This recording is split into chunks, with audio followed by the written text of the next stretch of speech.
Labdien visiem! Mēs esam Simpsonu ģimene, Armands Simpsons. Iveta. Un mums šobrīd ir 3 meitas. Patricija Paula, Emija Pola, Heidija Petra. Un pavisam drīz mēs no vienkārši daudzbērnu ģimenes kļūsim vēl kuplāka daudzbērnu ģimene. Proti gaidām arī 4. un, kā izrādās, meitu. Arī meitu, jā, tā kā tur saka, ka katram sava sūtība uz šīs planētas Zeme ir sava. Manēji, acīm redzot, ir rūpēties par skaistumu, vairot skaistumu un iestāties par mieru. Jo, ja dzimst meitas, tad pasaulē būs miers. Bet visus skatītājus, klausītājus, topošos vecākus, esošos vecākus, patiesībā jau arī mēs gribētu iedrošināt pieņemt varbūt arī tādu mazliet grūtu lēmumu, tāpēc, ka neviens nezina, kāpēc tas tiek darīts lielākoties. Arī mēs, kad gaidījām savu pirmo meitu Patriciju 2006. gadā, gājām uz vecāku konsultācijām, lelēm likām pamperus, mainījām, turējām rokās, nezinājām, kā nu būs, kas nu būs. Un tad vienmēr es saku, ka pareizajā vietā tu satiec pareizos cilvēkus. Un kopš mūsu pirmās meitas dzimšanas par meitu nākšanu pasaulē rūpējas mūsu vecmāte, mēs jau viņu nesaucam par vecmāti, mūsu Inesīte, Ines Kampuse, kur arī ieveda mūs šajā cilmes šūnas pasaulē. Po visām 3 meitām šie te asins paraugi cilmes šūnas bankā glabājas. Un glabāsies arī 4. meitiņai. Tā kā tas ir ieguldījums nākotnē. Vai kādreiz tas tiks izmantots vai netiks izmantots, to mēs nekad nezinām. Skaidrs, ka medicīna iet straujiem soļiem uz priekšu. Lielākoties mēs nodrošinamies pret dažādām iespējām, par kurām mēs negribam nemaz domāt. Un Dievs dod, kad mums par tām nekad nebūs jādomā. Un šajā gadījumā šie cilmes šūnas paraugi var tikt izmantoti Dievs dod nevis medicīniskos nolūkos, bet estētiskos nolūkos, kas ir diezgan liels pluss. Un tas ir svarīgākais ieguldījums nākotnē, jo tu nekad nezini, kas var būt, kā var būt, ar ko tu vari sastapties. Un ja tāda iespēja ir, tad visus jaunos vecākus, arī vecākus, kuri varbūt nav izmantojuši šo te pakalpojumu, godīgi sakot, es gribētu iedrošināt, arī pārliecināt par tādu nepieciešamību, vajadzību, lai stāv, lai ir, lai glabājas. Pilnīgi iespējams, jūs par to aizmirsīsiet, un Dievs dod, ka tas tā arī ir, un nekad neatgriezīsieties pie tā atpakaļ. Bet jūs būsiet nodrošinājušies, jūs mierīgi gulēsiet, jūs mierīgi dzīvosiet, jūs mierīgi skolosiet savus bērnus, izklaidēsieties, brauksiet ceļojumos, un tā tālāk un tā joprojām. Novelsiet vienu domu akmeni sev no sirds.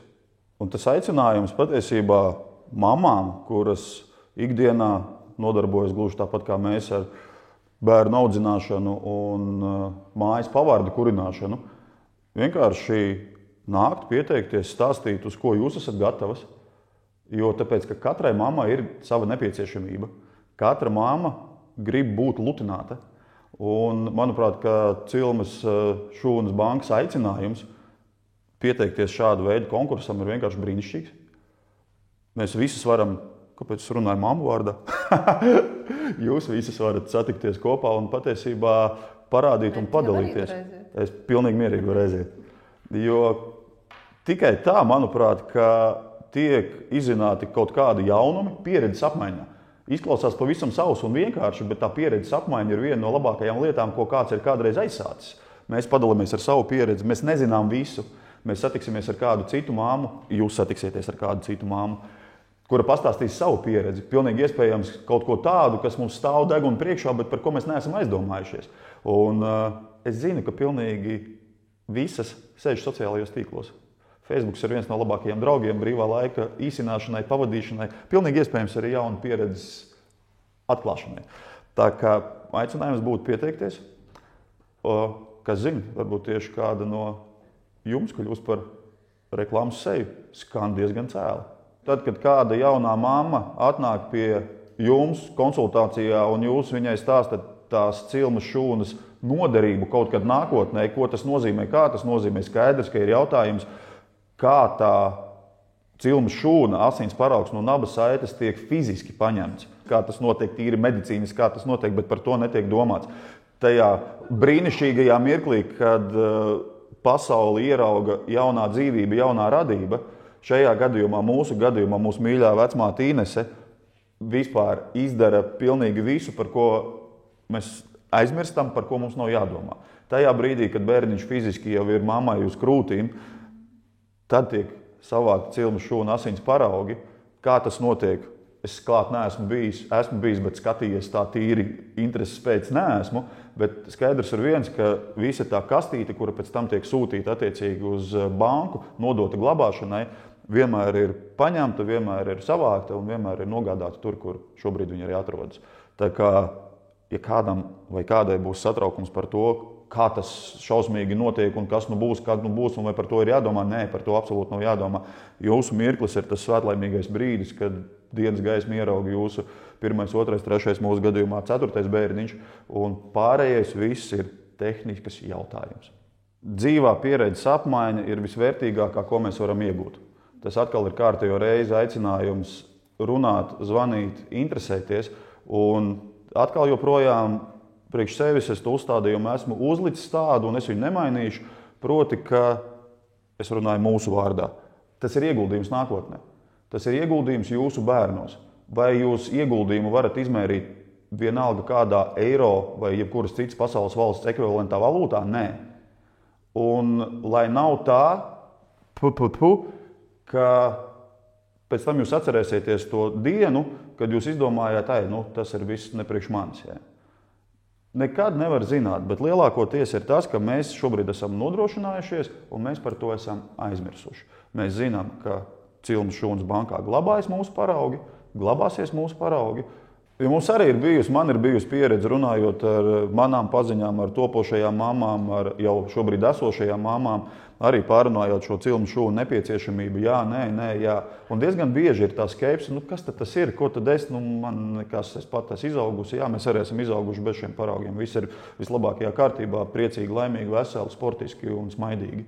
Bet no vienas puses tas man liekas tāds neliels grēciņš būtu neizmantot 21. gadsimta visāda veida jau medicīnisko attīstību, piedāvājumus, ko sniedz profesionāļi visā pasaulē, nepavēlti mediķi, nepārtraukti zinātnieki atklāja kaut ko jaunu, cīnās ar kaut ko jaunu joprojām. Un, ja tas tiek piedāvāts šeit un tagad, un attiecīgi, cik vērtīgs tas ieguldījums būs turpmākajos gados, tas nebūs atkal izmērojams ar to, cik tas maksā šodien.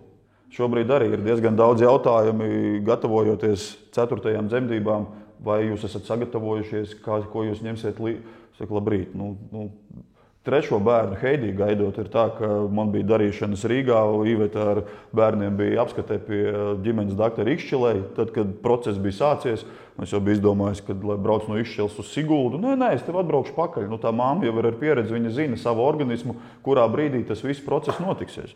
Mēs 5. atbraucām un 8. mums Heidī bija uz rokām jau. Un tā ir tā pieredze, ko mēs gūstam ikdienā.